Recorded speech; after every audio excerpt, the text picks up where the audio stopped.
अब युद्ध तो समाप्त हो गया था, भगवान द्वारका जाने के लिए तैयार हुए।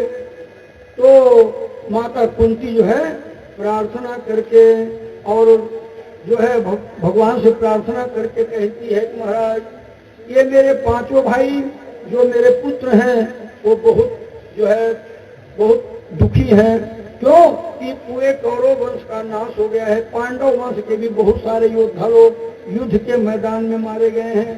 तो महाराज, इन मेरे पुत्रों को आप कुछ दिन रहिए, समझा दीजिए, और समझाने के बाद आप फिर चले जाना। भगवान रुक गए।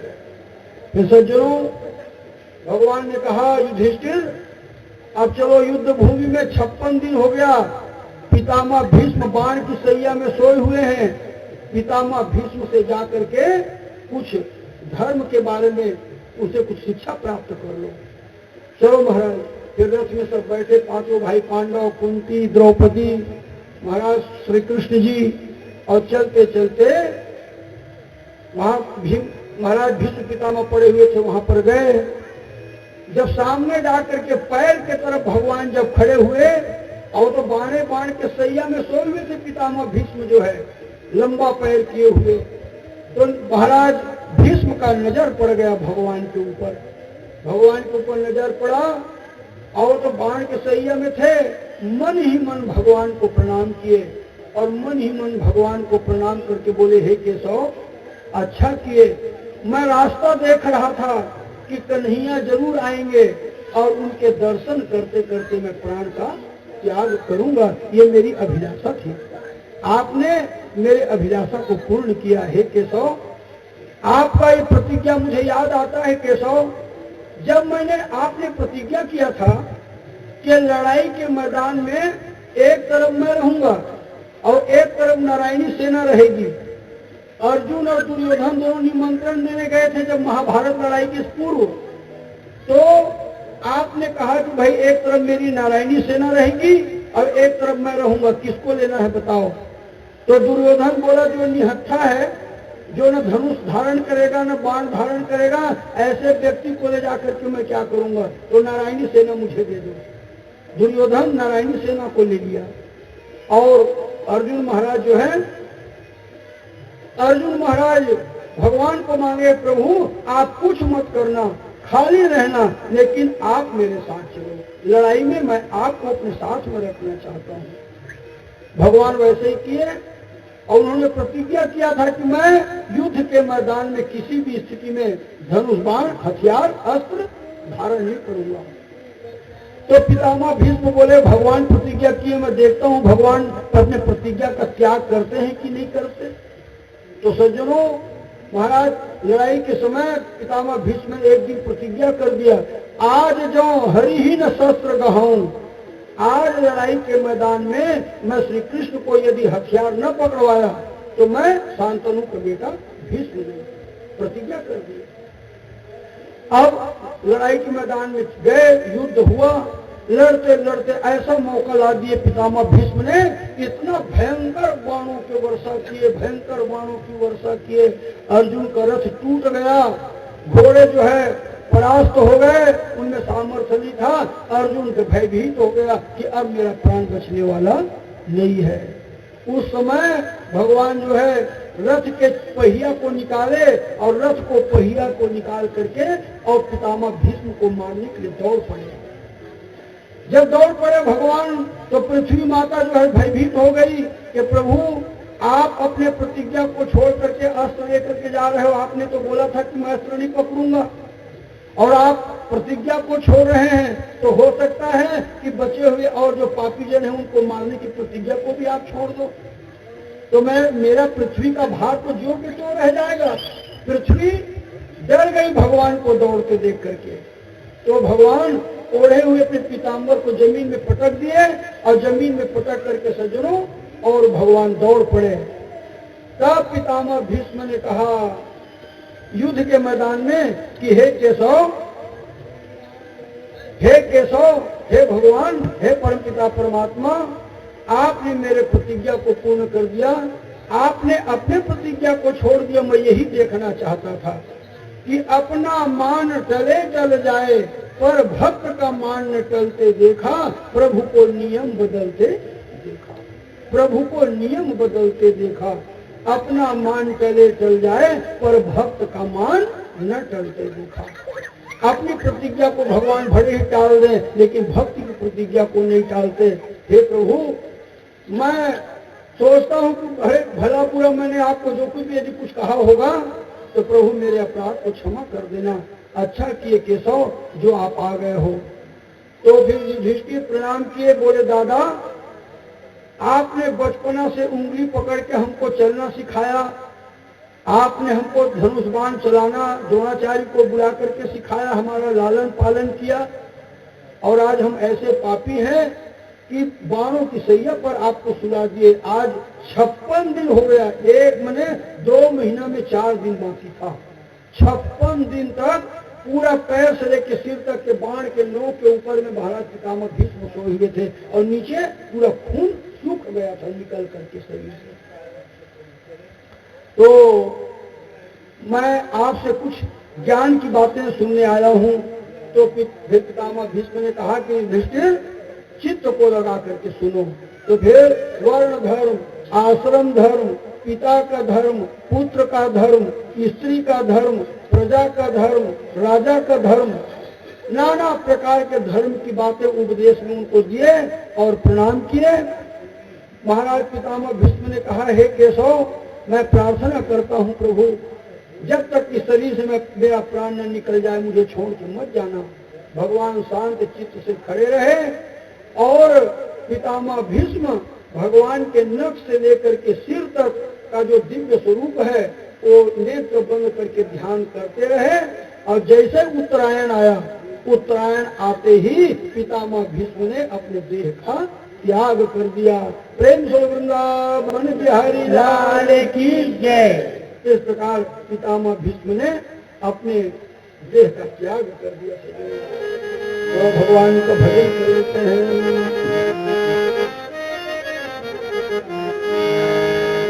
श्री कृष्ण गोविंद हरे मुरारी, हे नाथ नारायण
अब वहां से वापस आए, पितामह भीष्म ने देह का त्याग कर दिया।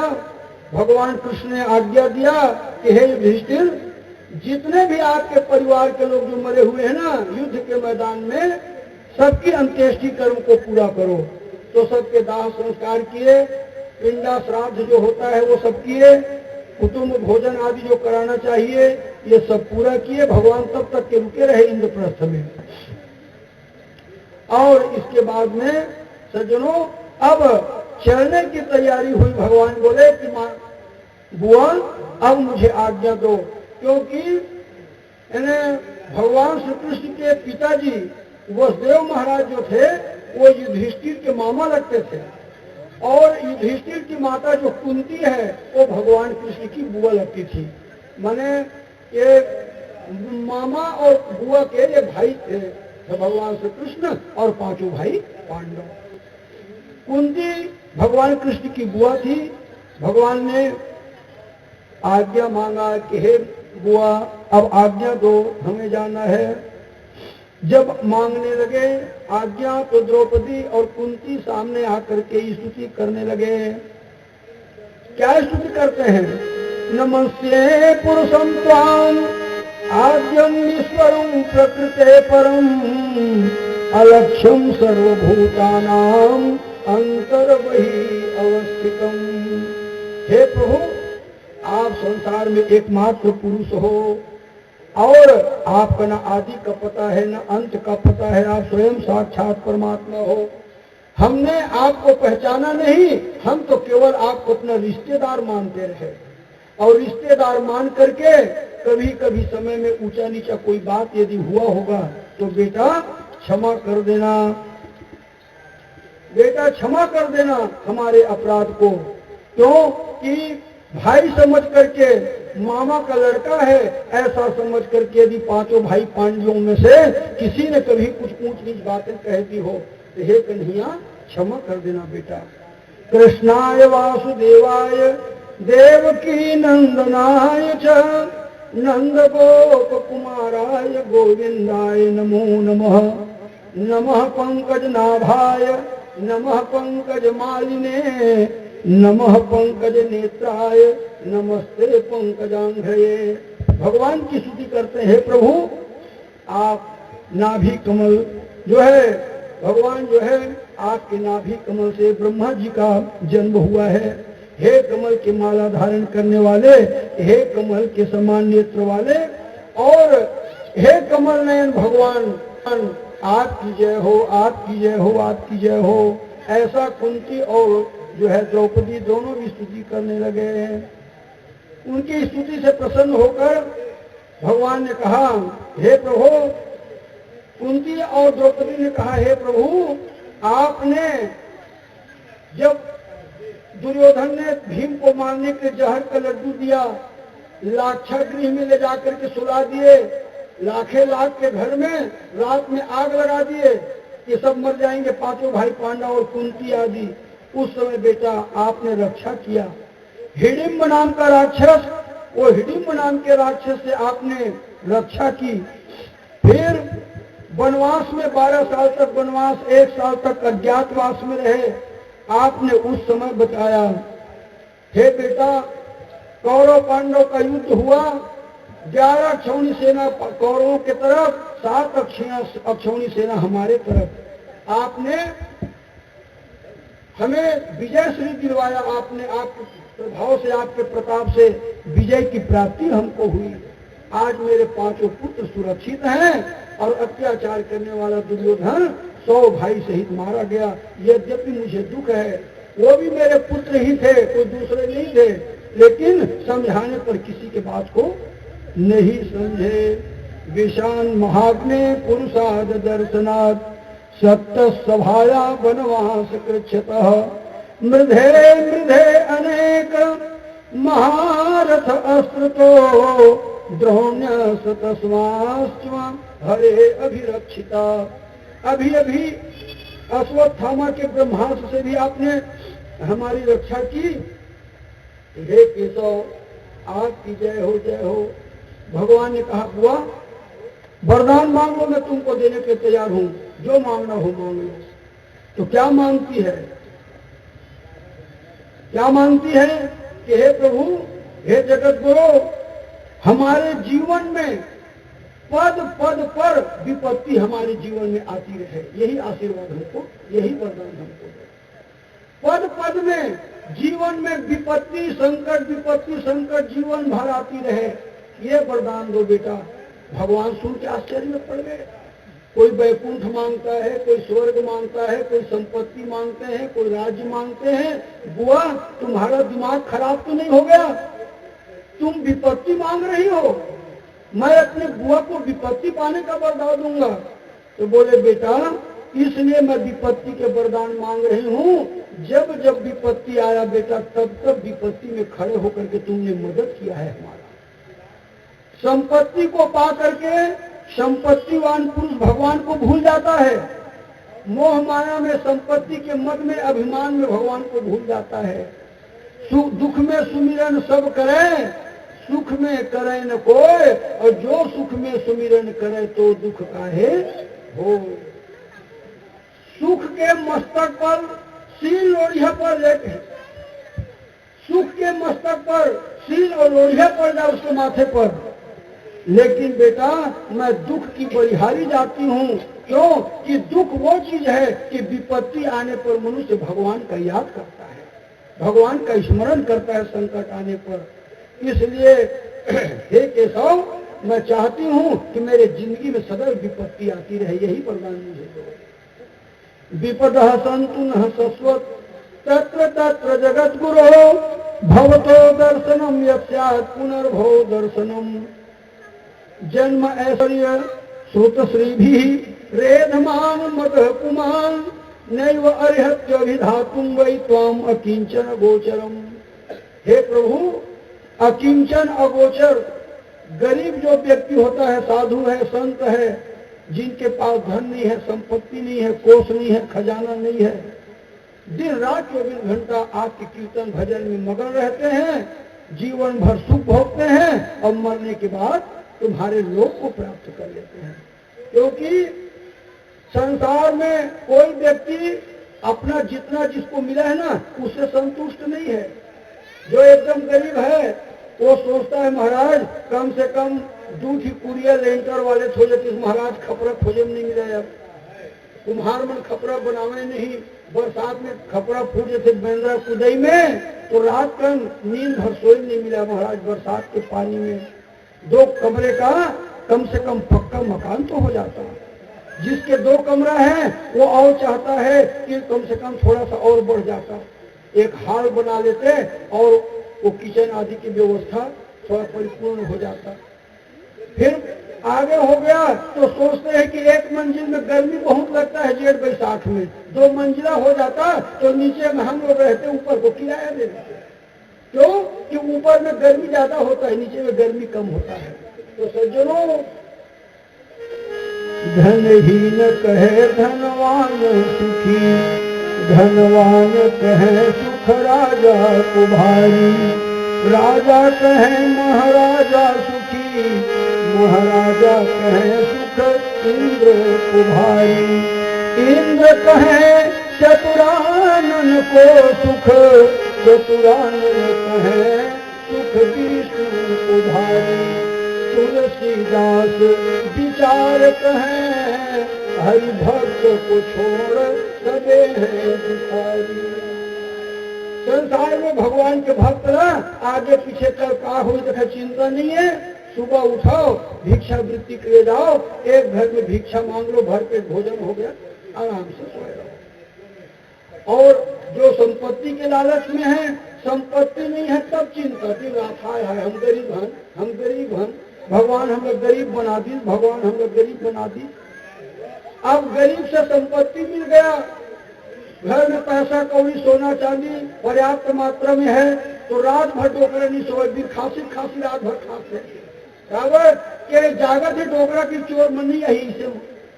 तो संपत्ति नहीं था तो भी दुख, संपत्ति मिल गया तो भी दुख। और बेटा नाती यदि संपत्ति को बिगाड़ दिए तो संपत्ति के बिगड़ने पर भी उस आदमी को दिन रात हाय हाय रोना ही हाथ आता है। संपत्ति नहीं है तो भी दुख, संपत्ति मिल गया तो रात भर जागरण।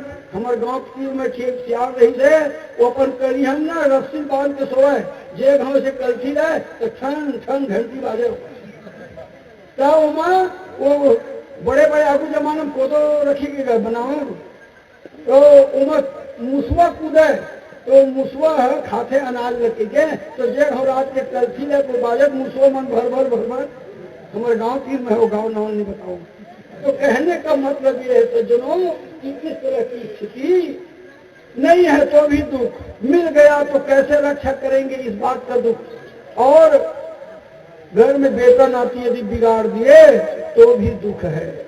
ऐसे ऐसे लोग आपने भी देखा होगा।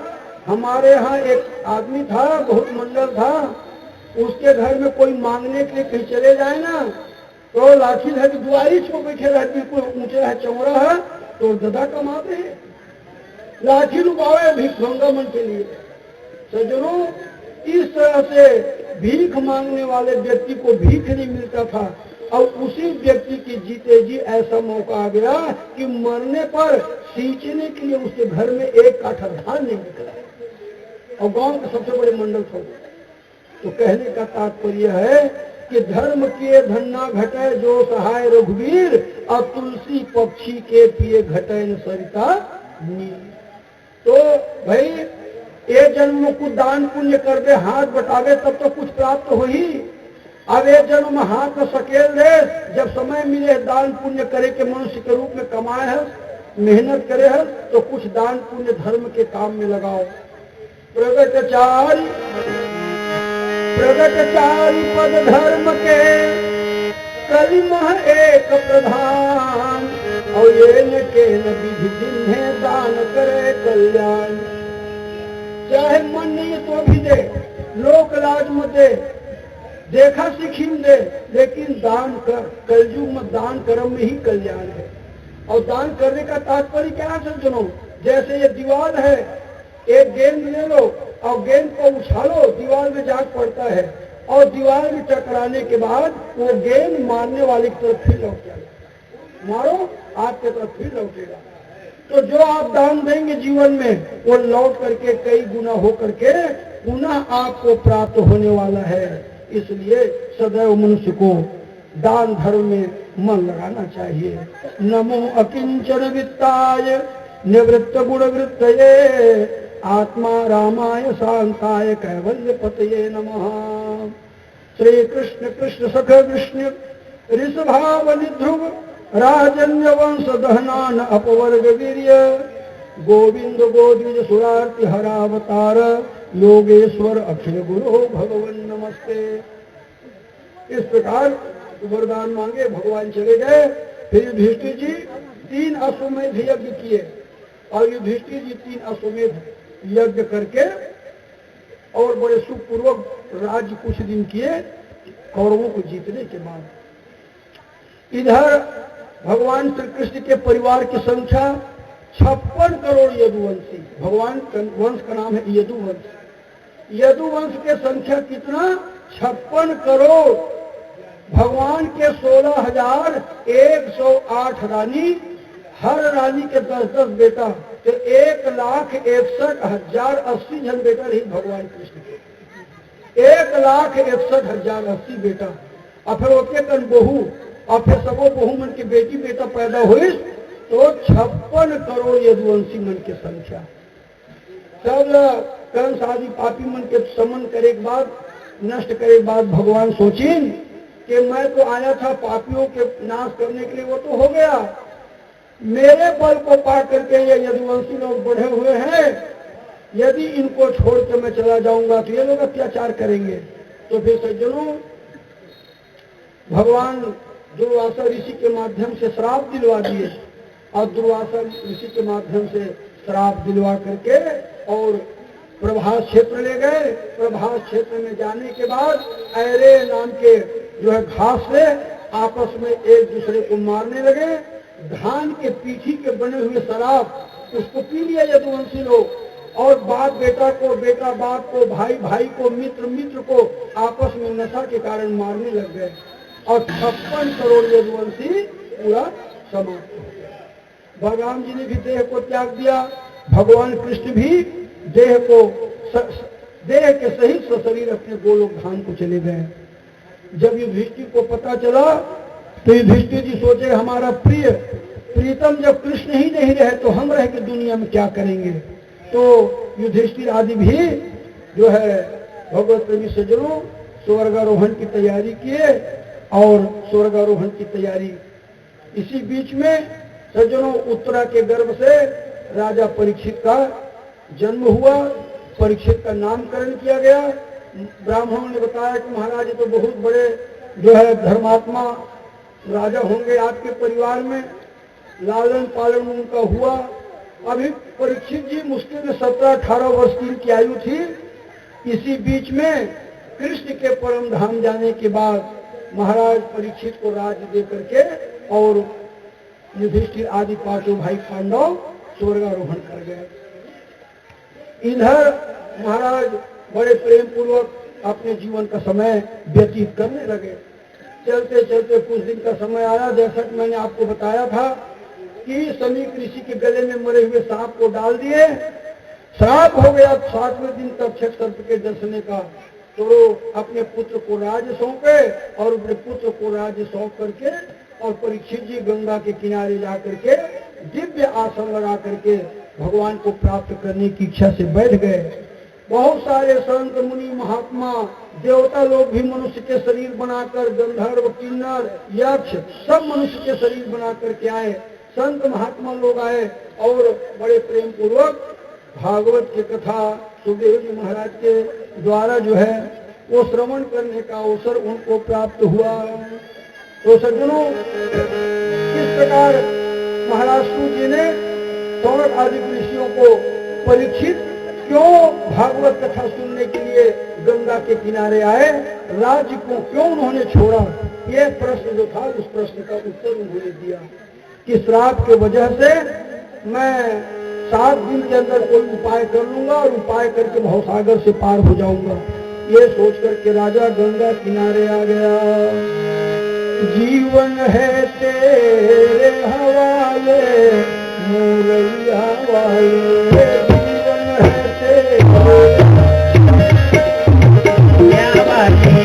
जीवन है तेरे हवाले मुरैया वाले, जीवन है तेरे हवाले मुरैया वाले, जीवन है तेरे हवाले मुरैया वाले, ये जी मुरैया वाले, ये जी मुरैया वाले, ये जी मुरैया वाले, ये जी मुरैया वाले, जीवन है तेरे हवाले जीवन है तेरे हवाले मुरैया वाले, ये जीवन है तेरे हवाले मुरैया वाले, जीवन है तेरे हवाले मुरैया वाले, जो थे अपने हुए न अपने, जो थे अपने हुए न अपने, अब तो मुझे अपना ले मुरैया वाले, अपना ले मुरैया वाले, अब तो मुझे अपना ले मुरैया वाले, अब तो मुझे अपना ले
है तेरे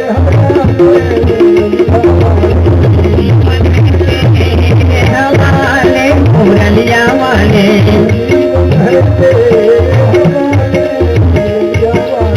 जीवन है तेरे हवाले मुरलिया वाले हम तो तेरे अधर की मुरली हम तो तेरे अधर के मुरली हम तो तेरे अधर की मुरली हम तो तेरे अधर के मुरली जैसे ही चाहे बनाए जैसे चाहे बताए मुरलिया वाले जीवन है तेरे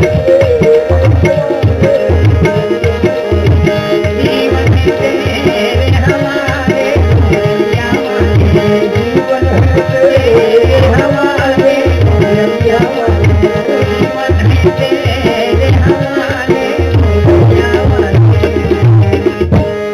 प्रेम से वृंदावन लाल की जय।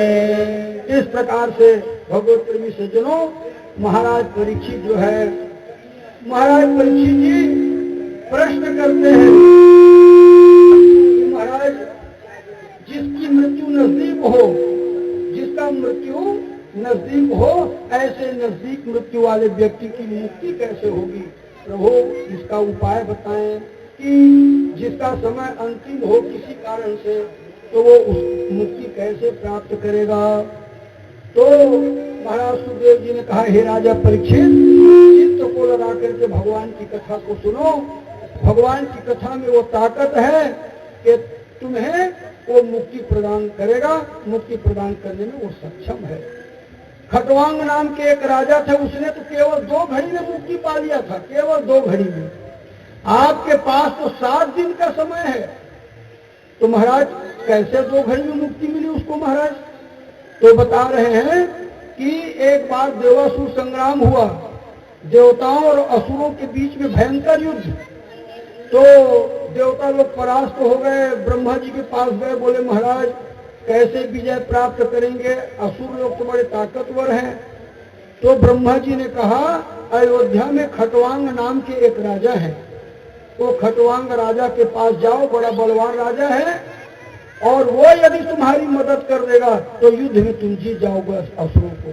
बोले ठीक है महाराज। तो सज्जनों गए, राजा से विनय किए, राजा ने विनय स्वीकार कर लिया और इतना भयंकर लड़ाई किया, युद्ध किया कि वास्तविक में देवताओं को जितवा दिया और असुरों को हरवा दिया। तब देवता लोग प्रसन्न हुए और प्रसन्न होकर के बोले कि महाराज खटवांग, आपने बड़ी मदद की, हम प्रसन्न हैं, हम आपको आशीर्वाद देना चाहते हैं, वरदान मांगो, वरदान मांगो। तो खटवांग ने कहा कि हे इंद्र जी, ये बताइए अब मेरी आयु कितनी बची है, कितना दिन मैं और जीऊंगा? तो देखे तो पता चला कि मात्र 2 घड़ी, मैंने आजकल के हम घड़ी पहिन थे, मैं 1 घंटा, 1 घंटा की उम्र है, तो कहा वरदान मांग महाराज अस्पताल में। तो कैसो करके 2 मिनट के अंदर मोला मोर घर पहुंचाओ कहीं।